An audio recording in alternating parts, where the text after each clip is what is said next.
ሰላም እንዴት ናችሁ? ውድ የማን ዩናይትድ ኢትዮ ፋንስ ተከታታዮች በያላችሁበት ሰላማችሁ ይብዛ። በዛሬው ዕለት እንግዲህ በርካታ ስፖርታዊ መረጃዎችን ወደ እናንተ ይዘን መተናል። ለቻናሉ አዲስ ሆናችሁ ቻናሉን ሰብስክራይብ እንዲሁም ቪዲዮን ለብዙ ሰዎች እንዲደርስ ቪዲዮን ላይክ ማድረግ ፈጽሞ እንዳይዘነጋ። ወደ መረጃዎቻችን ገባለን። በዛሬው ዕለት እንግዲህ በርካታ መረጃዎችን ወደ እናንተ የምናደርስ ይሆናል። ሉዊስ ሆል እንግዲህ ወደ ማንቸስተር ዩናይትድ የመምጣቱ ጉዳይ የማይቀር እንደሆነና ከመጋረጃ በስተጀርባም በርካታ ስራዎች እየሰሩ እንደሆነ እየተገለጸ ይገኛል። ዩናይትዶች የማኖ ኮኔን ሁኔታ በቅርበት እየተከታተሉት እንደሆነ ነው እየተገለጸ የሚገኘው። ከመጋረጃ በስተጀርባ በርካታ ዝውውሮችን ዩናይትዶች እንግዲህ እየተመለከቱ እንደሆነ ነው እየተገለጸ የሚገኘው። በቆይታችን እንግዲህ በርካታ መረጃዎችን ወደ እናንተ የምናደርስ ይሆናል። አብራችሁን ቆዩ።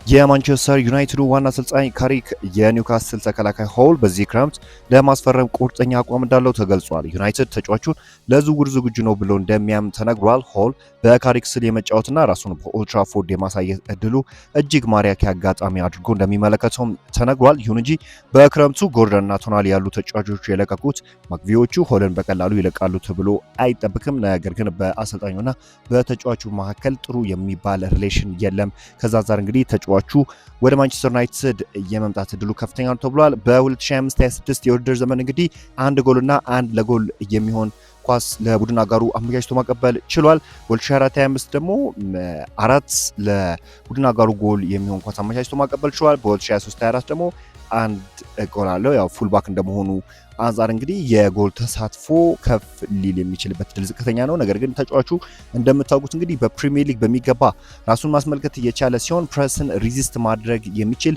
ተደጋጋሚ የሆኑ ድሪብሎችን ወይም የድሪብል ሲኬቱ በጣም ጥሩ የሚባል ተጫዋች ከመሆኑ አንጻር በማንቸስተር ዩናይትድ ብቻ ሳይሆን በበርካታ የአውሮፓ ክለቦች እይታ ስር የገባ ተጫዋች እንደሆነ ይታወቃልና ተጫዋቹ እንግዲህ ኒውካስትል ዩናይትድ ለመልቀቅ ዝግጁ ነው። የማንቸስተር ዩናይትድ ራዳር ውስጥ እንደገባ ይታወቃልና ዩናይትዶችም የዚህን ተጫዋች ዝውውር ለመጨረስ የተቻላቸውን ሁሉ እንደሚያደርጉ የተገለጸ የሚገኘው ሆል እንግዲህ በኤዲሃው ደስተኛ እንዳልሆነና ከኒውካስትል መልቀቅ እንደሚፈልግ የሚጠቁሙ መረጃዎች አሉ። ከዚህም በተጨማሪ ኒውካስትል የሲቪያውን የግራ ፉልባክ ኦሶ ለማስፈረም እንቅስቃሴ መጀመሩ የሆልን የመልቀቅ ነገር በይበልጥ እንደሚያሰፋው ይታሰባል። በዚህ ማንቸስተር ዩናይትድ በክረምት ለሆል ጫን ብሎ ከሄደ የግሉ ሊያደርገው ይችላል ተብሏል። ማንቸስተር ዩናይትድ እንግዲህ ሶስተኛ የመሃል ሜዳ ተጫዋች ካስፈረመ በኋላ ለተጫዋቹ ጥያቄ ለማቅረብም ዝግጅቱን ይጀምራል።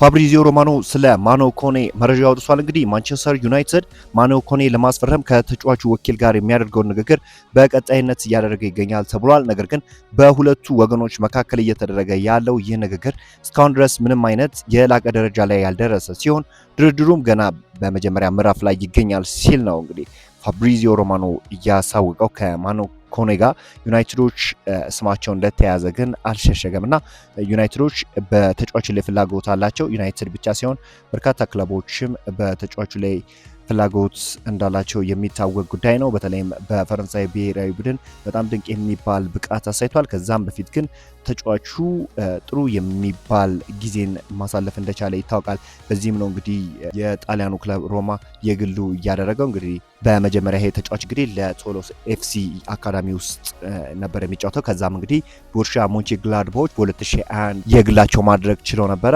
በመጨረሻም እንግዲህ ኤስ ሮማን መቀላቀል ችሏል። በኦገስት 2024 ነው እንግዲህ ሮማን የተቀላቀለው በ18 ሚሊዮን ዩሮ።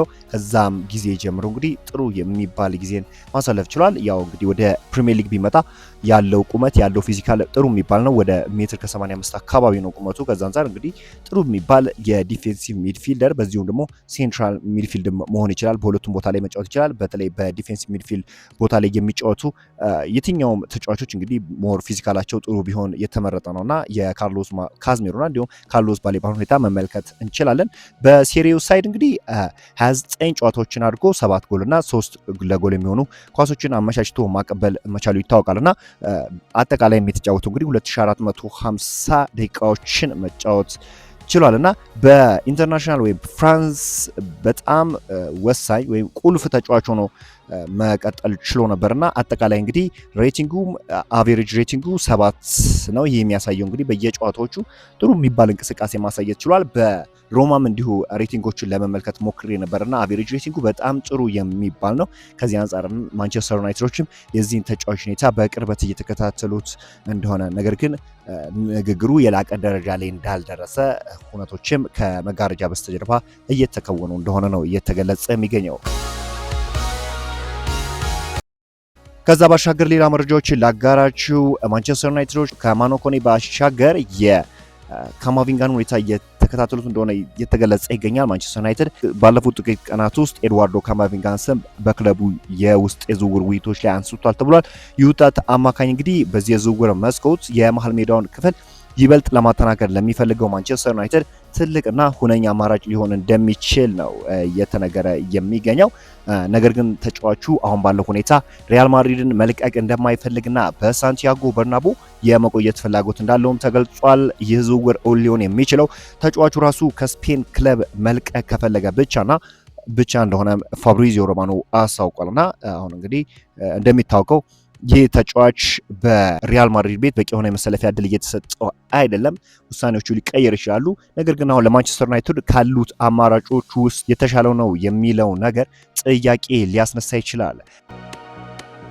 በትላንትናው ዕለት እንግዲህ ለማንቸስተር ዩናይትድ ይፋውን ማኖር ችሏል ቴሌማንስ። ታዲያ አስቶን ቪላ የዩሬ ቴሌማንስ ዝውውር መጠናቀቁን ተከትሎ የስንብት መግለጫ አውጥቷል።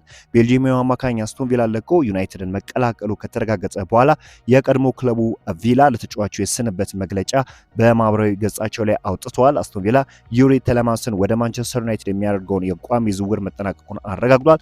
በ2023 ክለባችንን የተቀላቀለው ቴሌማንስ በዩሮፓ ሊግ የፍጻሜ ጨዋታ ላይ ባስቆጠራት አስደናቂ ግብ ክለባችን ዋንጫውን እንዲያነሳ የላቀ አስተዋጽኦ አበርክቷል ብሏል። በ2024/25 የውድድር ዘመንም የደጋፊዎችና የተጫዋቾች የዓመቱ ምርጥ ተጫዋች ሽልማትን የወሰደው ቴሌማንስ ለቪላ ባደረጋቸው 134 ጨዋታዎች በሜዳ ላይም ሆነ በመልበሻ ክፍል ውስጥ ተምሳሌትነቱን አሳይቷል ብሏል። በአስቶን ቪላ የሚገኝ እያንዳንዱ ሰው ዩሪ ለክለቡ ላበረከተው የላቀ አገልግሎት ከልብ እያመሰገነ በወደፊት የእግር ኳስ ሕይወቱ መልካሙን ሁሉ ይመኛል ብሏልና አስቶን ቪላዎች ተጫዋቹ እንግዲህ በክለባቸው ይህንን ቤልጂየማዊ ተጫዋች ማቆየት ይፈልጋሉ ነበር። ነገር ግን ተጫዋቹ በአስቶን ቪላ ቤት ከመቆየት ይልቅ ወደ ማንቸስተር ዩናይትድ መቀላቀልና ይህ እድል ሊያመልጠው እንደማይገባ በተደጋጋሚ ማሳወቅ ችሏል። እንዲህ ሲል ነው የተናገረው። ማንቸስተር ዩናይትድ ጥሪ ሲያቀርብልህ ደግመህ ልታሰብ አትችልም ሲል ነው ዩሪ ቴሌማንስ የተናገረው። ማንቸስተር ዩናይትድን በመቀላቀል የተሰማኝን ኩራት መግለጽ ከባድ ነው። ለእንደዚህ አይነት ልዩ ክለብ መፈረም አስደናቂ የሆነ ነገርም ነው ብሏል። ለመጀመሪያ ጊዜ በእግር ኳስ ፍቅር ከወደኩበት ጊዜ ጀምሮ የበርካታ ዓመታት ልፋቴ መጨረሻ ይህ ነው ሲል ዩሪ ቴሌማንስ ተናግሯል። ባለፉት 7 ዓመታት የፕሪሚየር ሊጉ ምርጥ አማካይ ነው ሲሉ ነው እንግዲህ ዊልኮክስ የተናገሩት። የማንቸስተር ዩናይትድ ስፖርቲንግ ዳይሬክተር ጄንሰን ዊልኮክስ ከዩሪ ቴሌማንስ ፊርማ በኋላ የፕሪሚየር ሊጉን ምርጡን አማካኝ እንዳስፈርሙ ገልጿል። ዩሪ ባለፉት 7 ዓመታት በፕሪሚየር ሊጉ በቀጣይነት ብቃታቸውን እያስመለከቱን ከሚገኙ ምርጥ አማካኞች አንዱ ነው። እሱ የላቀ ቴክኒካል ብቃት አለው፣ እንደዛውም ትልቅ ግብ እና የአይምሮ ጥንካሬ ያለው። ይህም በማንቸስተር ዩናይትድ እንዲጎላ ያስችለዋል። የዩሪ ኮንሲስተንሲ እጅግ አስደናቂ ነውና መረጋጋትን፣ የፈጠራ ብቃትና የአመራር ብቃትን ለቡድኑ የሚጨምር ይሆናል።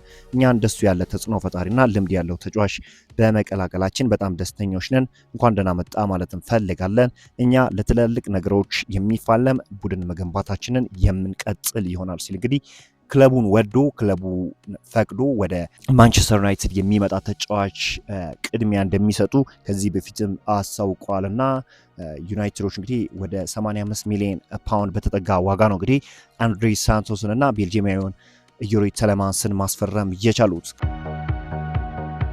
ከዛ ባሻገር እንግዲህ የሜንሰን ግሪንውድን ሁኔታ እንመልከት። እንግዲህ ሜንሰን ግሪንውድ እንግዲህ የቱርኩን ክለብ ፌነርባቼን መቀላቀሉ ይታወሳል እና ይህ ተጫዋች እንግዲህ ወደ ኦሎምፒክ ማርሴ ከተቀላቀለበት ጊዜ አንስቶ በጣም ጥሩ የሚባል ጊዜን ማስመልከት ችሏል።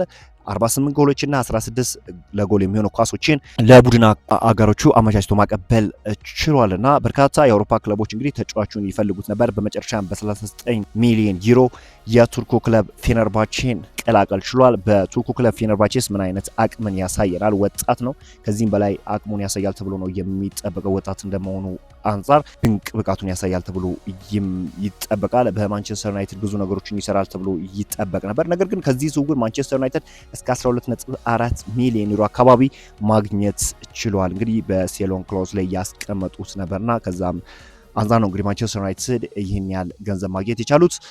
ከዛ ባሻገር እንግዲህ ዩናይትዶች ከመጋረጃ በስተጀርባ ያልተጠበቁ ዝውውሮችን ለመፈጸም ዝግጅት ላይ እንደሆኑ እየተገለጸ ይገኛል። በዛሬው ቆይታችን እንግዲህ በርካታ መረጃዎችን ወደ እናንተ አደርሰናል። አብራችሁን ስለቆያችሁ ከልብ እናመሰግናለን። አመሻሹን ደግሞ አዳዲስ ስፖርታዊ መረጃዎች የሚወጡ ከሆነ ወደ እናንተ የምናጋራችሁ ይሆናል። አብራችሁን ስለቆያችሁ ከልብ እናመሰግናለን።